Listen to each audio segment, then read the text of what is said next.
Welcome to Fight or Flight. We're all about those who grind hard and rise above the noise.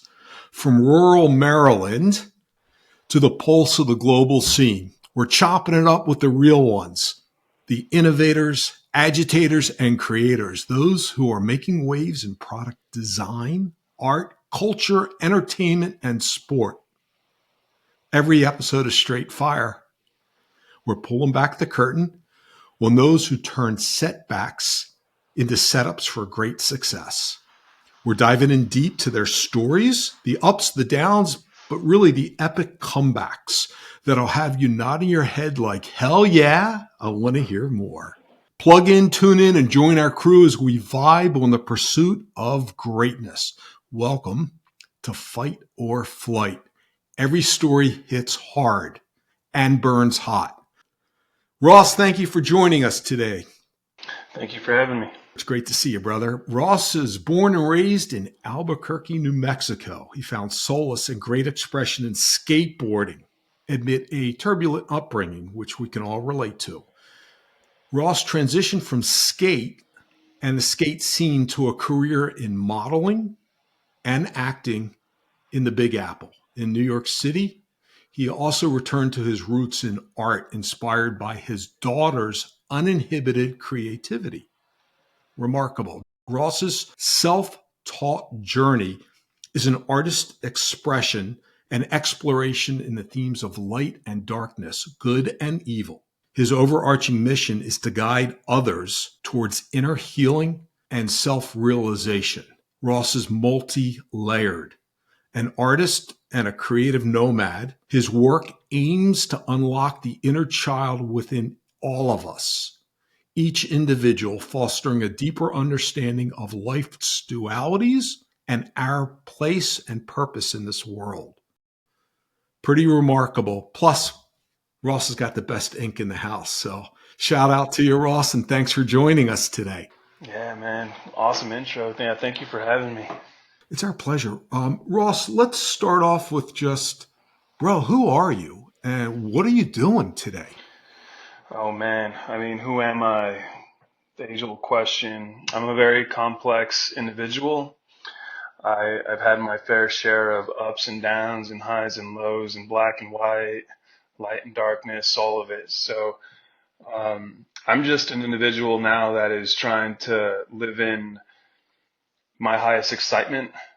I'm an individual that is really in touch with my inner child, and my artwork and my painting has really helped me to find that inner child and to nurture him and to find healing from past traumas and understand really the reason why I, had the path that I did with the various highs and the various lows and yada yada. But yeah, essentially my artwork, it's helping me to unlock my inner child, and it's also helping me to, I guess, come to terms with that light and that darkness within me. Ross, I'd love to hear more about that inner child, but before we jump into that, can you tell us a little bit about the trauma and the journey that got you to this self-reflective place? And without leaning into the drama, because we all have that, more the experience that got you to the point of, hey, I need to hit a hard reset, and here's how I'm going to go about doing it. Yeah, so I mean that hard reset really came mid 20s, I would say. I was, skateboarding. I grew up kind of skateboarding, and I got really good at that. I was traveling the world doing, skateboarding, and then that led me to New York City. I started doing modeling and acting in New York City.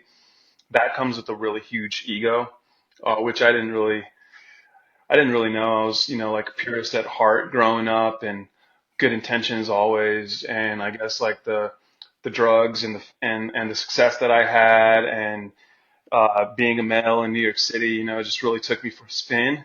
And I got into some things that I really shouldn't have, got into, and my life essentially felt like it was falling apart. And I didn't know who I was anymore. I felt like I turned into some sort of like a monster or something, and I just didn't like the individual that I had become. And so I kind of took a break from all that because everything that I was touching at that point was just dying and decaying. It felt like. Mm. So I took a break from all of the things that I was, into, like motorcycles and getting tattooed and modeling and acting and clubbing and all that shit. And I decided that I'm just going to pause. And in that pause, I started spending a little bit more time with my daughter, and we would paint, and she would be, like just so childlike and carefree in her doodles and stuff. And I loved the expression that it was. It just looked so awesome. And the only thing that I really knew how to like draw at the time was like a skull. And I would just draw that repeatedly. And one day I came in and she was like doing her doodles and stuff, and it was like on top of like some artwork that I did of like a skull, and I just saw the juxtaposition of like that inner child, that child like brushstroke, on top of like the very edgy rock and roll style that I had, and I'm like, oh, there's such a contrast there, and I love that, and I was like, oh, I get it. This is kind of like like where I need to start heading towards more of that like childlike nature, and so I started. I kept the rock and roll and the edgy, like stuff with the skulls and the deep conceptual stuff, but then I started incorporating more of like a childlike brushstroke, and yeah, my daughter, she really helped me to unlock that inner child for sure. And when we talk about the inner child, is it the innocence and the permission to play with no judgment? Because I get the technical side that a child's drawing isn't necessarily technically precise. Hmm. But when you talk about exploring that childlike energy and exuberance, is it that permission to play or forgiveness that comes from past sins or mea culpas or whatever that may be? Yeah, it's more like there's no boundaries, there's no rules for a child, like whatever a child wants to do, they just do it, like they live in their highest excitement at all times.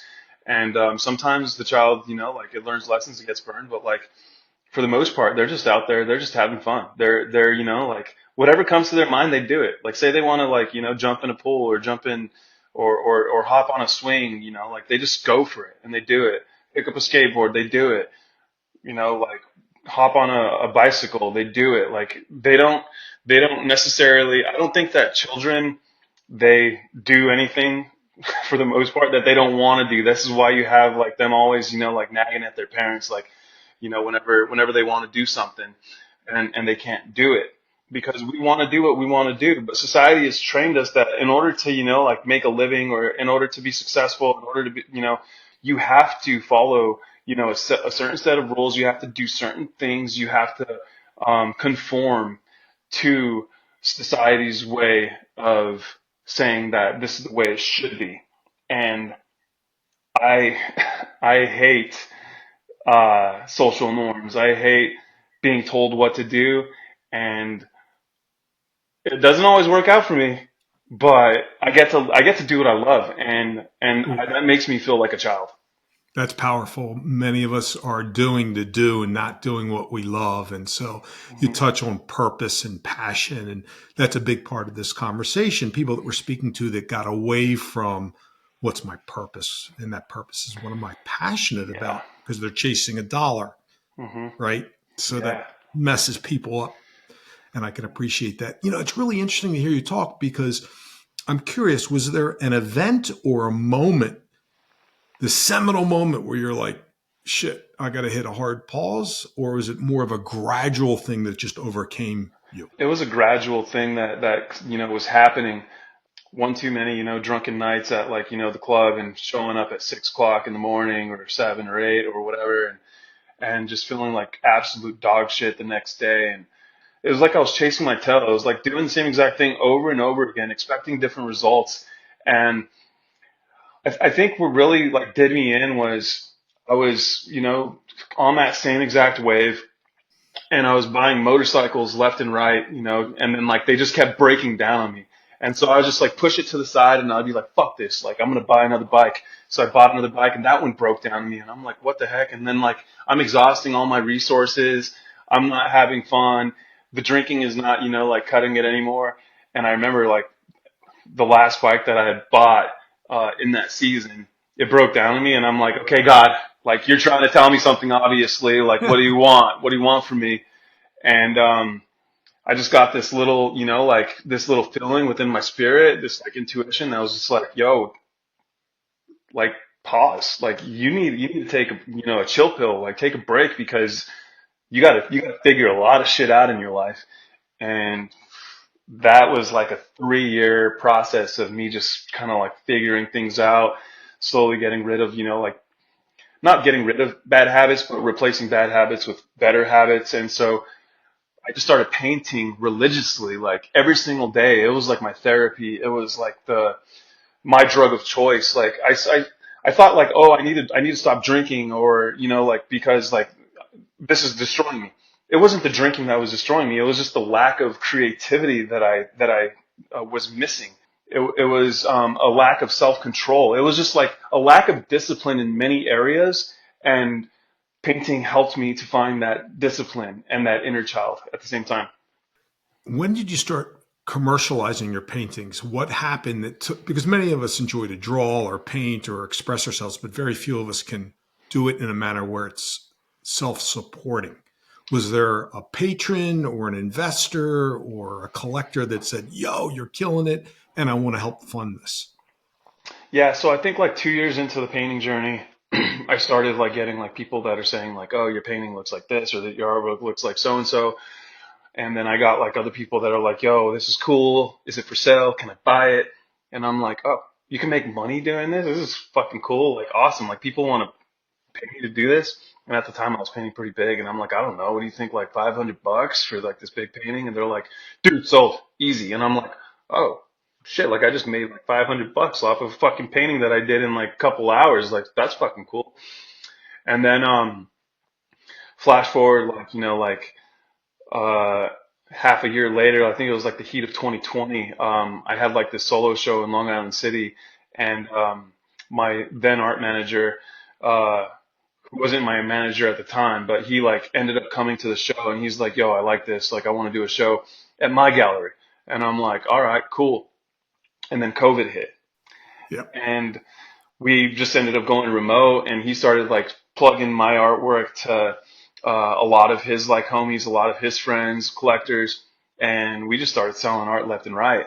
And then he plugged me to one of his venture capitalist buddies that was like, "Yo, dude, like I want to buy like a collection of yours, and let's like like let's start like a little business, like thing that so where we could like all make like lots of money." And the money was good, and I was like, all right, cool, you could buy a collection for sure. Like, let's do it. It was all my like, first works, as I call them. And Very I was cool. very hesitant to do it at first, but I was talking to a friend of mine, and she was like, Ross, like, you're still a beginning artist. Like, take the deal. Like, they're basically paying you to learn how to paint. And I'm like, all right, yeah, I guess that makes sense. Cool. So I took the deal, and it was a 3 year contract. And fuck, I learned so many lessons throughout that. But for the, just to keep the story short, I then started commercializing my work, and other companies started like reaching out to me. I did like this thing with New Denim. It's a brand based out of Australia, and they did like this artist in residency. And they were like, "Hey, we'll pay you like like a lot of money to license out like your work, and we'll put it on T-shirts and or shirts, like really nice shirts." And I'm like, "Oh, that sounds like a really cool idea. Like, fuck yeah, let's do it." And then I started realizing, oh man, like there's like the selling art portion of it, the fine art portion of it, the canvas art, but there's also like I could put my art on things. Like that's really cool. Very cool. So the duality is really playing itself out now. So you start from just hitting canvas to having multiple opportunities in business. Hmm. People are seeing you, they're picking you up, they're kind of running with it. And this Yeah. inner child now is coming full bloom where you're pursuing your passion. Yeah. One of the questions I always bump into when I'm speaking with creatives is how do you balance the commercial or business side? Because those are unique needs and the desire to be truly creative. Because I speak to so many designers that they get diminished or they got to dilute what they want to do because it's not what's going to sell or what the buyer wants. Do you Mhm. find, because you talk about duality in your art, light and dark, good and evil, is that a duality that you have to deal with? It is, yeah.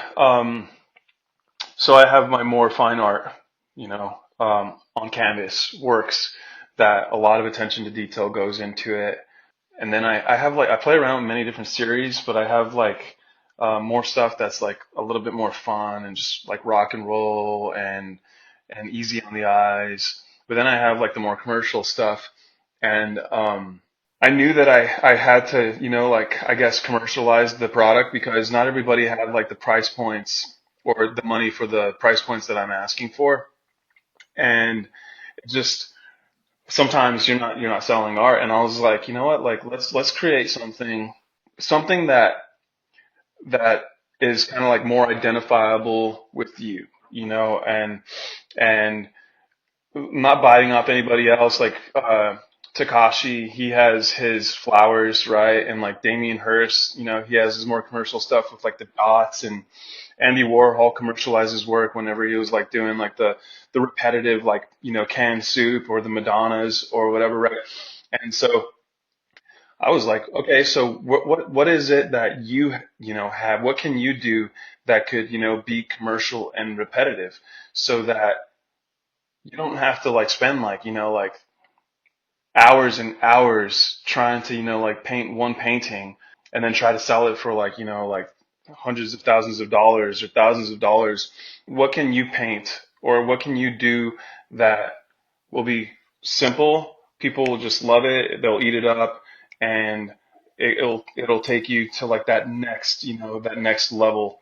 And essentially, like I started doing like a lot of like smiley faces, a lot of like I call them rock stars. They're like these little stars with like these like faces on them. They're kind of dualistic in nature. You can't tell if they're like sweet or sour. Um, and this new series that I started called All My Friends Are Cool. I started painting those, and they're just really easy. Like, and they're basically like playing on like shapes with like smiley faces and stuff or sad faces. And I wanted to explore the more commercial side of the art world because I think that the commercial side of the art world, it has a bigger reach, a worldwide reach versus the art world because the art world is very niche, especially when it comes to fine art. When you say fine art, can you define and help us understand what that means? Because I understand people's interpretations may be different. Yeah, for sure. So I consider fine art, just more like high end, luxury, gallery, uh, more than gallery, but more museum style, art, stuff that really should belong maybe like in a museum or um, a really, like solid like art collector's collection. Don't get me wrong, like there is a place for even commercial art to live in that, especially like the originals that someone does. But I like to think of like the commercial side of art being like easy more a lot easier to sell, hitting a broader network of people versus a very niche category. Like this I would say is a little bit more fine art behind me, only because not every single person is going to want to put like a skeleton, in their head, even though it looks, kind of like fun or funky. Not everybody wants to, have that in their house. I mean, it's family friendly, but like not every family is going to want to put that, like in their home. Sure. Specific uh, collector or someone that appreciates certain colors or shapes. I completely understand where you're going with this. Hmm. Fantastic. Ross, what inspires you? I think life inspires me, just like the fullness of life. And I mean, that's very broad, but I think like the highs and the lows, like all of life, like winter and summer, like the contrast that it has to bring. It's like a roller coaster, and you can't have one without the other. And so life does really like inspire me because for a long time I hated the darkness, I hated the winter, I hated the negatives, I hated like all the things that were trying to come against me and to make me fail, or so I thought, right? But it was just a perspective that I was looking at it, a certain lens that I was looking at like those circumstances through. But now I see that every single negative, thing that's ever happened to me, every trial, tribulation, every hard time that I've ever been through actually worked out in my favor and benefited me to the point, to where I am right now. So I look back at all those trials and tribulations, and I'm very thankful for every single fuck up that I've ever made, every failure, every relationship that ended, every hard time that ever came my way, because it makes the brighter days and the summer and and just the good times way more fucking enjoyable. Let's hold up on that for a second. I got a couple questions for you. How dark did dark get for you? I mean, it got dark to the point where I was like anxiety ridden, it was like a daily thing where I was like so anxiety ridden. I was depressed. I Some days I didn't even want to get up or get out of bed. Like I really hated myself, and to the point to where like sometimes I like like have suicidal thoughts, where I'm like fuck, like the world would just be better off without me. Like nobody would even care if I'm gone. Like these kinds of things, like would swim through my head where I actually thought that like if I died, I would be doing my family and the world a favor to be gone, because that's how much of a fuck up I felt like that I was In your own head? in my own head. Yeah. And I mean, okay, then I was fucking up, like but I was just, I didn't have any real goals, really, any real ambition, any strategy. Like I didn't have these tools. I never had anybody, a mentor teach me any of this kind of stuff. I never had anybody that wanted to invest in my life. And I came to New York at 20 years old, and I had to fucking learn from scratch. I had to learn all of it, on my own. And New York City is a fucking hard city to grow up in. This city is gonna chew you up and spit you out if your ass is not ready. Well said. If you can make it there, you can make it anywhere, I think is the All right, cliche. that's it, man. So, yeah, straight fire. I get it. I appreciate you sharing and the vulnerability that comes with being transparent and honest. I think it's meaningful to a lot of people that have faced adversity. I come back to a question: was there an activity or event that helped pull you out of the darkness and bring you to a place where you could be more celebratory? And I ask that because if someone is going through that hmm now, and the old cliche is you got to go through it to get to the light, hmm what advice and what lessons did you learn through your own journey that you can share with us? Well, mental health is a really big thing for me now. Like I'm a huge advocate for mental health, and I understand how important it is. You can't stop doing negative things or bad habits. You can't stop those. But what you can do is you could replace those bad habits with a good habit. So instead of being lazy, you could get up and you could start working out, right? You could go on a walk, you could jump rope, you could go swimming, you could, do some sort of activity. Um, you can't, just stop eating, right? Because you're afraid to get fat. No, you trade the bag of chips for a salad, or or something healthy instead of like eating a cheeseburger and a fucking milkshake, right? So, um, for me, the catalyst was finding, the time to just kind of like do nothing and not succumb to, like my vices, and just kind of like be quiet, be alone, just really like meditate and get like into like deep thought of like writing down specific goals, specific things that I want to change, and and taking action. And painting for me was that kind of like thing that helped me to navigate all of the issues that were going on in my life. So the artwork, it may just look like paintings or pictures or like whatever, but there's a story being told in my artwork, and it's me hashing through my darkness and that light and trying to find balance between, all of that. It's not being like overly, like spiritual or religious. It's like understanding that like that's there, and I strive to become the best possible version of myself. And it's not trying to, get away from the darkness. It's just understanding like, why was it dark? Why did I feel certain ways about those certain activities or that darkness that I was going through? And so my paintings actually helped me to navigate through that and to find harmony within myself. So back to the point of like mental health is, a very big thing for me.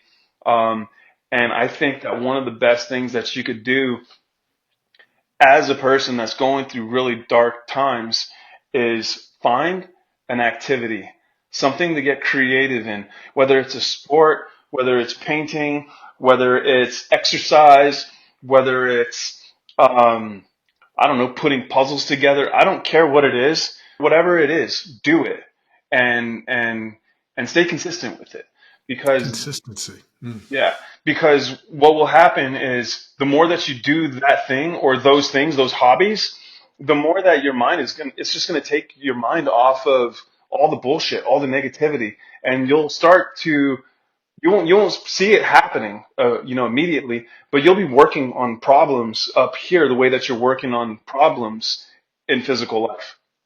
Wow, fantastic. So the distraction in a healthy outlet opposed to drugging or drinking or a vice that may be counterproductive is giving you the energy and the adrenaline to continue, which is then, I have to assume, somewhat relaxing. Yeah. And as you relax and you let your guard down a little bit, then you can start to breathe and come into your own. Is that sort hmm of the process? Yeah. That's exactly it, man. I hear you, brother. Are you a success? I am full of failures and successes. Um, I don't beat myself up anymore. Um, but just as sure as I know, the tide is going to come in, it's going to go back out. Just Yes. as sure as I know that the sun's going to come up, it's going to go down. And so I don't really look at, things or weigh them with success. I weigh them for value and lessons that they're going to teach me. I could be successful even, without anything. I could be successful and be homeless. It's just success is a mindset. It really is. Because I'm really happy with whichever way and direction life wants to take me. But if I'm the one that's fucking it up on my own accord, that's a different story. And I deserve whatever, bullshit, like that comes to me if I'm out there fucking around. You fuck around, you find out. It's just bound to happen. But Right. yeah, I like to think that, that I'm equal parts failure No, and that's awesome. success.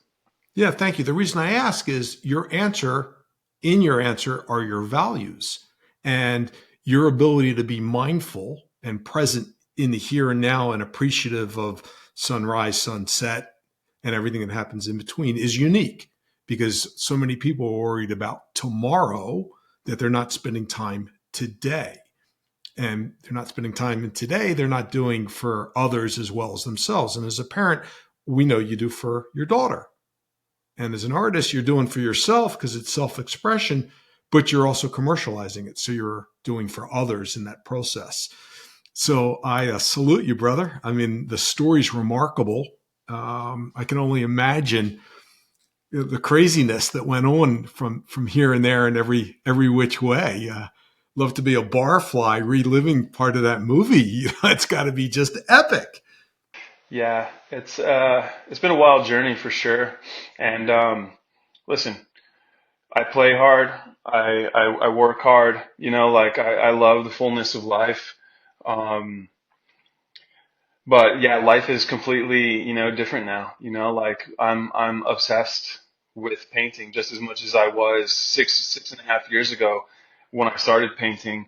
Um, and there's always stories to tell, and I'm always challenging myself to grow and to figure out, like what I'm vibing with at the time. And like I don't paint for other people. Like this is not why I do it. I don't paint for anybody else but me. And if you like my work, if you vibe with it, then cool. If not, then cool. Like I'm not biased in any sort of way. Like I have fans and I have haters like any other person, right? Um, but at the end of the day, I am not going to paint something um, for your liking or anybody else's for that matter. Like I'm going to do me, and I'm going to stick true to my guns. To that point, you do you. How does tattooing and painting play, and what is the interplay between the two? Because you're rocking some amazing art, and so I'm Thank you. curious what that means to you and how it comes together. I knew from when I was very young, like following the path of skateboarding, doing modeling and acting, like these are not just this is not a 9 to 5 job. This is like the life of entrepreneurship and like chasing your passions and living in your highest excitement and living life, like I said, on your own terms. And so the tattoos, they speak that way. My artistic style is completely different from like the tattoo work that I have on my body. But it's funny because I do tattoo as well. So I started tattooing my legs, and the Oof. first tattoo that I ever did, it was actually pretty good. And then I've done a couple more myself, and they're actually pretty good. And I'm like, oh, I guess I kind of like okay at this. Like this is fun. So I bought a machine, and I just like started messing around. And then I started tattooing my friends, but my friends were like, no, I don't want you to tattoo American traditional flash on me. I want you to like draw up something and get creative like you do with your paintings and start tattooing me in the style of like maybe your artwork. And Shit. so yeah, so now I tattoo a little bit on the side, outside of me doing like the fine art and the commercial work that I do. And is that all freehand? Some of it's freehand. Others, like I'll mock up a design. Right now, a really good friend of mine, his name is Jason Naylor. He's an artist as well. He's he's very big time. He's actually like a famous muralist all over the world. He's based out of Bushwick, and he does really huge murals, very colorful, like solid fucking dude. He donated uh, his left leg below the knee to me to practice on and to just like do like my own like artistic For style. real. Yeah, yeah. That's a brave soul. The guy's fully covered as well. He's just like me, but he has many different styles of like tattoos on his body. He's a collector of like all the different styles of tattoos, which is really cool. Yeah, I love it. And if anyone wants to get a tattoo by you, is that a commercial outlet for you or is it not there yet? I just tattoo out of my studio, for like friends and homies and whoever kind of wants. I will have them sign like, like a release form if like I don't trust Yeah. if I don't trust them, of sorts. But yeah, they could just hit me up in the DMs. My Instagram is probably the best way to get a hold of me, or my email. Or you can find me on my website. My website is rosspino.com. My Instagram is at rosspino88. That was the year that I was born. The duality there, 88. And also, I was born on the 11th, the duality there. And also, I was born in June, 6/11/88. I'm a Gemini, the duality there. Kind of, uh, it's kind of it's kind of a trippy thing. Like, I'm living, I guess, in my sign 100% fully, I guess. But also, my email is rosspino7 at gmail. Um, and really that's about all I have. Like I don't really have way too many like social media accounts, or I'm just like very easy, very simple. Like Instagram is kind of like the tool that I'm hyper focused on using to like just build my business and to showcase my work. And my website is just the tool that like kind of like categorizes all the shit and whatnot.